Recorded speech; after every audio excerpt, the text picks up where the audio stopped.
Hello and welcome to my YouTube channel Scholars and Curious. And physics is obviously for curious ones.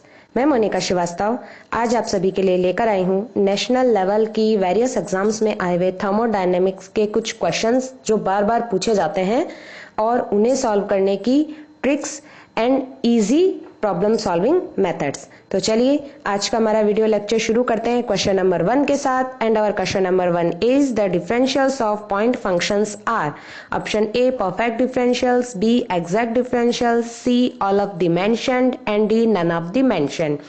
तो किसी भी point function के जो differentials होते हैं वो पॉइंट फंक्शन के डिफरेंशियल्स का मतलब हो गया चेंज इन दैट स्टेट और दैट थर्मोडायनेमिक प्रॉपर्टी। तो इसका ऑप्शन सी सही होगा।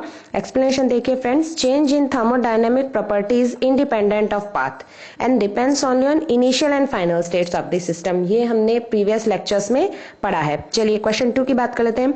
Find the rate of conduction heat transfer to a 1.5 centimetre thick board. 1.5 centimetre thickness दे रखी है, मींस x या डेल्टा x की वैल्यू दे रखी है, that is 1.5 centimetre and K is 0.16 watt per metre kelvin with a temperature difference, यानी delta T की वैल्यू भी हमको दे रखी है 20 degree centigrade between the two sides. तो हमें निकालना है rate of conduction heat transfer. Rate of conduction heat transfer का फॉर्मूला क्या होता है दोस्तों? Rate of conduction heat transfer का फॉर्मूला होता है K delta T over delta X। K की वैल्यू हमें क्वेश्चन में गिवन है, डेल्टा T की वैल्यू गिवन है, डेल्टा X की वैल्यू गिवन है और हमने ये सारी वैल्यूज पुट कर देनी है इस फॉर्मूला में और हमारा आंसर आ जाएगा 213 वाट पर मीटर स्क्वायर। यानी क्वेश्चन नंबर 2 का हमारा जो राइट ऑप्शन होगा वो होगा डी। चलिए नेक्स्ट क्वेश्चन पर चलते हैं। Question number 3, a piston of mass 2 kg is lowered by 0.5 metre.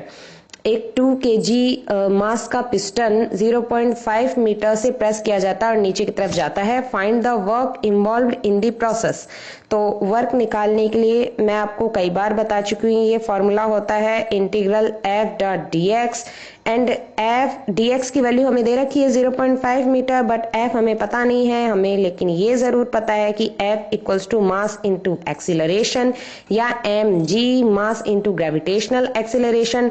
तो एम हमें दिया हुआ है 2 kg। तो देखिए friends, F equals to M A 2 into 9.80665 metre per second square, ये जी की वैल्यू है। Gravitational acceleration M G equals to 19.61 newton, ये वैल्यू हमने एफ की जगह रख दी। एंड डेल्टा एक्स हमें गिवन है 0.5 मीटर, तो ये आ गया 9.805 joule the total work done और work involved in the process. तो हमारा option C is the right option. Okay चलते हैं क्वेश्चन नंबर 4 पर। In a thermally insulated kitchen, देखिए थर्मली इंसुलेटेड है, इसका मतलब एडियाबैटिक प्रोसेस। अगर एडियाबैटिक प्रोसेस है तो Q क्या होगा हमारा 0 होगा। ये हमने लास्ट वीडियो लेक्चर में पढ़ा था कि कैसे। So in a thermally insulated kitchen a refrigerator with 2 kilowatt motor, ये 2 किलोवाट मोटर की पावर दे दी गई है। For running the compressor provides 6000 kilo joule, ये वर्क या energy of cooling to the refrigerator space during 30 minutes time operation. If the condenser coil placed behind the refrigerator rejects, ये Q rejection है 8000 kilo joule of heat to the kitchen during the same period. Calculate the change in internal energy of the kitchen. तो change in internal energy हमें निकालनी है। तो देखिए इसका solution देख लेते हैं। Q किचन इक्वल्स टू 0, क्यों? क्योंकि एडियाबैटिक प्रोसेस है और एडियाबैटिक प्रोसेस में जैसा कि पहले भी हम पढ़ चुके हैं कि एडियाबैटिक प्रोसेस में Q जो होता है वो 0 होता है। और हमारा फॉर्मूला होता है W equals to P delta T, ये हमने छोटी क्लासों में पढ़ा है 10th 11th 12th में।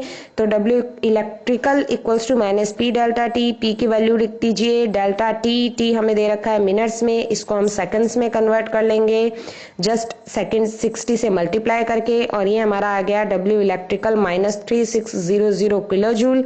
नेगेटिव का साइन यहाँ इसलिए लिया गया है क्योंकि वर्क ऑन द सिस्टम किया जा रहा है। मैंने आपको बताया है कि वर्क ऑन द सिस्टम होता है तो नेगेटिव होता है and work by the system होता है तो पॉजिटिव होता है, तो ये नेगेटिव का साइन इसलिए लिया जा रहा है। And change in internal energy of the kitchen delta U kitchen, ये फॉर्मूला लगा देना है। Change in internal energy equals to Q minus W, जो कि है हमारा फर्स्ट लॉ ऑफ थर्मोडायनेमिक्स। तो जब हम ये फॉर्मूला लगा देते हैं तो क्यू तो क्या है 0 माइनस 3600 और ये आ गया 3600 किलो जूल। तो हमारा राइट ऑप्शन हो गया फोर्थ का ए। चलिए नेक्स्ट क्वेश्चन, क्वेश्चन नंबर 5।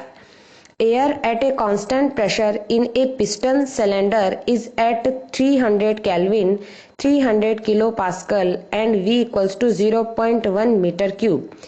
ये हमें पिस्टन सिलेंडर की जो डायमेंशंस हैं वो दे रखी हैं, that temperature, pressure and volume. It is heated to 600 Kelvin in 30 seconds in a process with constant piston velocity. Velocity piston की constant रखकर इसे 30 सेकंड तक 600 Kelvin टेम्परेचर पर गर्म किया जाता है। तो find the power delivered to the piston. अच्छा क्वेश्चन है, तो देखिए इसका सोल्यूशन देखते हैं। इसका सोल्यूशन कुछ ऐसा होगा कि प्रेशर कांस्टेंट है यानी डेल्टा डब्ल्यू या डी डब्ल्यू क्या हो गया P DV, change in volume होगा। अब हमें पता है जब प्रेशर कांस्टेंट होता है यानी कि आइसोबारिक प्रोसेस, तो आइसोबारिक प्रोसेस में एक रूल लागू होता है, मैं आपको पहले बता चुकी हूँ। ये होता है V2 upon V1 equals to T2 upon T1। V2 upon V1 equals to T2 upon T1। तो यहाँ से अगर V2 निकालना है तो इस V1 को हम इधर ले जाएंगे मल्टीप्लाई में, तो ये आ गया, सारे वैल्यूज रख दीजिए। V2 आ गया 0.2। अब रेट निकालनी है, हमें निकालनी है power delivered to the piston यानी rate P del V upon del T। P की वैल्यू गिवन है, डेल V की वैल्यू निकाल दी and upon delta T del V यानी change in volume. Okay, change in volume. ये V2 है और ये V1 हमें दिया हुआ है 0.1, तो ये हो गया 0.2 माइनस 0.1 अपॉन डेल्टा T यानी 30 सेकेंड्स, और जब इसको सॉल्व किया तो ये आ गया 1 किलोवाट, यानी इसका हमारा ऑप्शन नंबर 1 सही होगा। फ्रेंड्स, ये सारे क्वेश्चंस जो मैं इस वीडियो लेक्चर में करवा रही हूँ ये कहीं ना कहीं किसी न किसी नेशनल लेवल के एग्जाम में जरूर आए हुए हैं, इन्हें आप ध्यान से देखिए। इन क्वेश्चंस की ये पूरी की पूरी PDF मैं आपको शेयर कर दूंगी, एक लिंक दी जाएगी, वहां से आप इस PDF को डाउनलोड भी कर सकते हैं एंड इसे ज्यादा से ज्यादा शेयर कीजिए। चलिए चलते हैं क्वेश्चन नंबर 6 पर। देखिए ये क्वेश्चन जस्ट के एग्जाम में आया हुआ है। For a diatomic ideal gas near room temperature what fraction of the heat supplied is available for external work if the gas is expanded at constant pressure. Obviously जब gas constant pressure पर expand हो रही है तो ये हो गया हमारा आइसोबारिक प्रोसेस यानी कांस्टेंट प्रेशर, और आइसोबारिक होता है तो उसके लिए डेल्टा क्यू क्या होता है NCP डेल्टा T, और डेल्टा W क्या होता है NR डेल्टा T। ये मैंने आपको लास्ट वीडियो लेक्चर में बताया था जब हम वेरियस थर्मोडायनेमिकल प्रोसेस के बारे में पढ़ रहे थे। तो इसमें डेल्टा क्यू क्या है, चेंज इन हीट। तो फंक्शन ऑफ हीट सप्लाइड यानी delta W upon delta Q क्या हो जाएगा हमारा, डेल्टा W की वैल्यू है NR डेल्टा T और डेल्टा Q की वैल्यू है NCP डेल्टा T। तो N से N कट गया, डेल्टा T से डेल्टा T कट गया, ये बचा अपना R अपॉन CP। अगर आप इसको ट्रिक से याद रखें तो R अपॉन CP की वैल्यू जब डाई एटॉमिक आइडियल गैस दे रखी हो तो ध्यान रखिएगा ये वैल्यू हमेशा आती है डायटोमिक आइडियल गैस के लिए 2/2 प्लस F। यहाँ F होता है degree of freedom. Degree of freedom कितना होता है डाई एटॉमिक गैस का, 5 होता है। तो यहाँ पर वैल्यू रख दीजिए 2/2 प्लस 5 यानी 7, तो 2/7। तो इसका जो राइट ऑप्शन होगा वो होगा 2/7। ये ट्रिक है, ये डाई एटॉमिक आइडियल गैस के लिए लागू होगी। R upon CP equals to 2/2 plus F। R upon CP कहाँ से आया ये मैंने अभी आपको बताया, ठीक है। चलिए चलते हैं क्वेश्चन नंबर 7 पर। A metal bullet comes to rest after hitting its target with a velocity of 80 meter per second. If 50% of heat generated remains in the bullet, what is the increase in its temperature, ये question भी देखिए just में आया हुआ है। The specific heat of the bullet equals to 160 joule पर kg पर degree centigrade. तो इसका जो सॉल्यूशन होगा वो कंजर्वेशन ऑफ मोमेंटम से करेंगे हम। इस प्रकार के जो क्वेश्चंस होते हैं जो क्लासिकल मैकेनिक्स में भी आते हैं उनका सॉल्यूशन भी हम इसी तरह से करते हैं। थर्मोडायनेमिक्स में जब हम वेलोसिटी की बात करते हैं तो हम कंजर्वेशन ऑफ मोमेंटम काम में ले सकते हैं। तो जैसा कि क्वेश्चन में दे रखा है कि 50% of heat generated remains in the bullet, तो 50% ऑफ हाफ mv² यानी kinetic energy equals to mc delta T यानी हीट एनर्जी। तो वैल्यूज रख दीजिए 50% यानी 1/2 इंटू 1/2। जब मास ना दे रखा हो तो हम यूनिट मास मानेंगे यानी m equals to 1। v velocity दे रखी है 80 into 80 equals to 160। Delta T का मान हमें दे नहीं रखा, जब हम इसको सॉल्व करते हैं तो डेल्टा टी की वैल्यू आ जाती है 10 डिग्री सेंटीग्रेड, यानी हमारा ऑप्शन सी सही होगा। इसी तरह हम नेक्स्ट क्वेश्चन पे बढ़ते हैं। Question number 8, an ideal gas has a specific heat ratio Cp/Cv equals to 2। ये गामा की वैल्यू है, क्योंकि स्पेसिफिक हीट रेशियो को हम गामा से लिखते हैं Cp/Cv, जो कि हमें दे रखा है 2। Starting at a temperature T1 the gas undergoes an isothermal compression to increase its density by a factor of 2। Isothermal compression हो रहा है यानी टेम्परेचर कांस्टेंट है।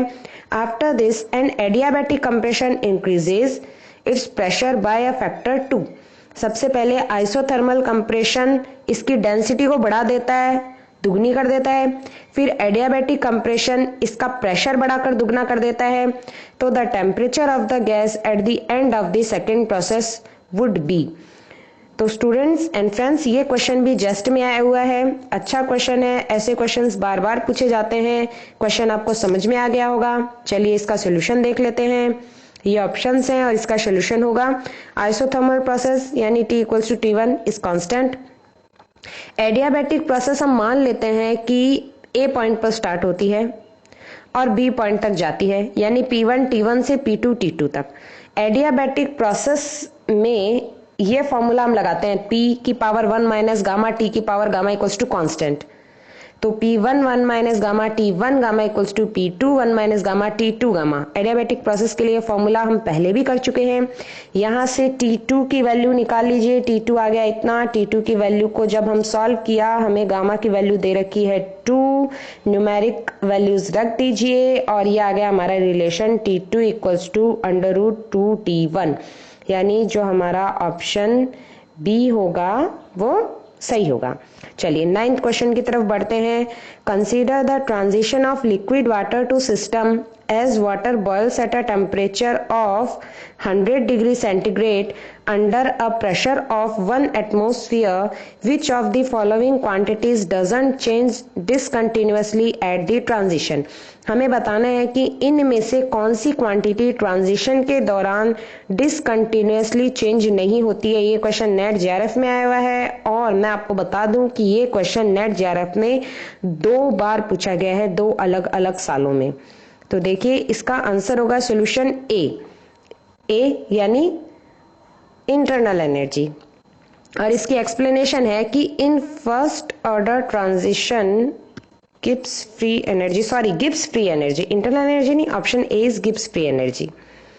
सो the Gibbs free energy is continuous. First order transition के लिए Gibbs free energy continuous होती है। चलिए 10th क्वेश्चन कर लेते हैं। 10th क्वेश्चन आसान सा है। 10 grams of ice at 0 degree centigrade is added to a beaker. 10 gram ice को 0 डिग्री सेंटीग्रेड पे बीकर में डालते हैं, containing 30 gram of water at 25 degree centigrade. उस बीकर में पहले से 25 डिग्री सेंटीग्रेड पर 30 ग्राम पानी है। What is the final temperature of system when it comes to thermal equilibrium? अब देखिए जब आइस को पानी में मिलाएंगे तो आइस का टेम्परेचर कंपैरेटिवली ठंडा है और वाटर का टेम्परेचर कंपैरेटिवली ज़्यादा है, हॉट है वाटर। तो जो टेम्परेचर का स्थानांतरण होगा वो हॉट से कोल्ड की तरफ होगा और एक स्टेट ऐसी आएगी जब ये दोनों इक्विलिब्रियम में आ जाएंगे। ठीक है, और हमें दे रखा है specific heat of water 1 calorie पर gram degree centigrade and latent heat of melting of ice भी दे रखा है। तो इस क्वेश्चन को कैसे करेंगे फ्रेंड्स, ये क्वेश्चन नेट जेआरएफ में आया हुआ है, करते हैं। चलिए, the amount of heat required to melt the ice of mass 10 gram at 0 degree centigrade is Q equals to ml। ये फॉर्मूला आपको याद रखना है, heat equals to mass into latent heat. तो m हमको दे रखा है 10 ग्राम, L दे रखी है latent heat of melting of ice, तो हमारे पास आ गया Q 800 कैलोरी। ठीक है, अब हम निकाल लेते हैं the amount of heat available in water of mass 30 gram at 25 degree centigrade. जब हम water of mass amount of heat available, यहाँ पर फेज चेंज नहीं हो रही है तो हम नॉर्मल फॉर्मूला लगाएंगे mCv डेल्टा टी या mCvT। जब आइस से वाटर में फेज चेंज हो रही है, फेज चेंज होती है तो हम ये फॉर्मूला लगाते हैं Q equals to m into L। जब कोई फेज ना चेंज हो रही हो तो हम फॉर्मूला लगाते हैं Q equals to mCv delta T या mCp डेल्टा टी। तो फॉर्मूला लगा दिया, हमारे पास आ गया 750 calorie. Since the heat available is less than the heat required to melt the ice, therefore ice will not melt. As a result, the temperature of system will be at 0 degree centigrade only। तो इसका हमारा answer आ गया 0 degree centigrade.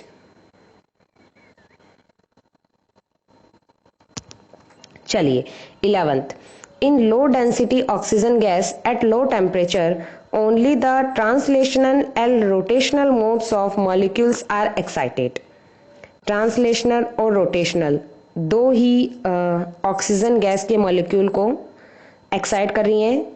The specific heat पर मोल या molecule of the gas is, ये net दिसंबर 2013 में पूछा गया क्वेश्चन है। अच्छा क्वेश्चन है फ्रेंड्स, इसका सोल्यूशन देख लेते हैं। टोटल डिग्री ऑफ फ्रीडम क्या हो गया, 3 ट्रांसलेशनल दे रखा है एंड 2 रोटेशनल, यानी 5 डिग्री ऑफ फ्रीडम हो गया। हमें पता है इंटरनल एनर्जी क्या होती है, फॉर्मूला होता है F/kBT/2, F है 5, लगा दीजिए, CV होता है du/dt, यानी T कट गया तो 5/2 kb, यानी हमारा option D is the right option. Question number 12, ये भी नेट जून 2016 में आया हुआ क्वेश्चन है friends. The specific heat per molecule of a gas of diatomic molecules at high temperature is, specific heat per molecule of a gas of diatomic molecules. देखिए diatomic molecules के लिए जो डिग्री ऑफ फ्रीडम होती है eight high temperature वो हमें याद रखनी है, दैट इज 7। डायटोमिक मॉलिक्यूल के लिए हाई टेम्परेचर पर डिग्री ऑफ फ्रीडम होती है 7 एंड लो टेम्परेचर पर होती है 5, ये याद रखिएगा आप। तो फॉर्मूला लगा दीजिए U इक्वल्स टू F/kBT/2, यानी 7 kBT/2, स्पेसिफिक हीट हो गई 3.5 kB, यानी इसका हमारा B option will be the right option. चलिए नेक्स्ट क्वेश्चन पे चलते हैं, क्वेश्चन नंबर 13।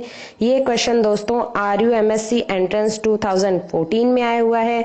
जैसा कि मैं बता रही हूँ, मैंने वेरियस नेशनल लेवल्स और स्टेट लेवल्स एग्जाम से ये क्वेश्चन उठाए हैं, बड़ी मेहनत के साथ ये वीडियो बनाया है, आप इसको शेयर करते जाइए। चलिए हम क्वेश्चन नंबर 13 करते हैं। At room temperature the volume of a gas expands isothermally from V to 2V। Isothermally यानी at constant temperature. Change in entropy will be, अगर आइसोथर्मल प्रोसेस होती है तो चेंज इन एंट्रोपी का ये फॉर्मूला होता है फ्रेंड्स, यही हमारी ट्रिक है। तो R ln V2/V1, V2 है 2V, V1 है V, वैल्यूज रख दीजिए, तो ये हमारा आंसर आ गया 0.693 R, option C is the right option. चलिए बढ़ते हैं क्वेश्चन नंबर 14 की तरफ। An ideal gas undergoes a process during which P/√V is constant. एक ऐसी कोई प्रोसेस हो रही है जहां P/√V कांस्टेंट है, where P is the pressure and V is the volume of gas. If volume of gas decreases to 1/4 of its initial volume, then temperature of gas will become. हमें गैस का temperature पूछा है। ये BHU MSc entrance 2011 में आया हुआ है क्वेश्चन। और 4 ऑप्शंस हैं। A decreases to half of its initial value, B increases to double of its initial value, C remains constant and D increases by 4 times. तो चलिए इसका सोल्यूशन देख लेते हैं फटाफट से। So the solution is according to question, हमें दे रखा है क्वेश्चन में कि P√V एक कांस्टेंट है, तो P√V इक्वल्स टू K। अब हम इस फॉर्मूला को ऐसा भी लिख सकते हैं, ये हम पहले भी पढ़ चुके हैं। अगर P√V इक्वल्स टू कांस्टेंट है तो P1√V1 P2√V2 के इक्वल होगा, यानी P2 को नीचे की तरफ ले आइए, V1 को इस तरफ ले जाइए, तो ये हो गया P1/P2 equals to √V1/V2।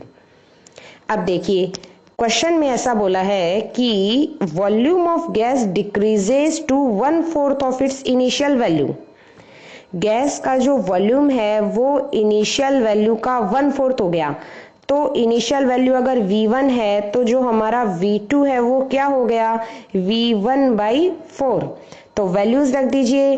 Values रखने के बाद कंडीशन ऑफ आइडियल गैस की बात कर लेते हैं। P1 V1/P2 V2 equals to T1 T2। यहाँ से T2 हमने एक बार निकाल लिया, P2 V2/P1 V1 into T1।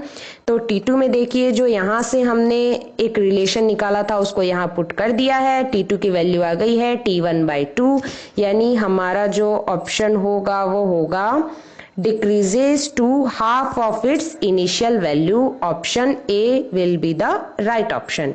तो फ्रेंड्स अब ये जो 15 क्वेश्चन है ये आपके लिए है। मैंने इतने क्वेश्चंस करवाए हैं, आई होप आपको पसंद आए होंगे। 15 नंबर क्वेश्चंस आप पढ़ लीजिए। The effect of temperature on the mean free path of the gas molecules is, ये क्वेश्चन आपको करना है। इसका आंसर आपको कमेंट बॉक्स में टाइप करना है।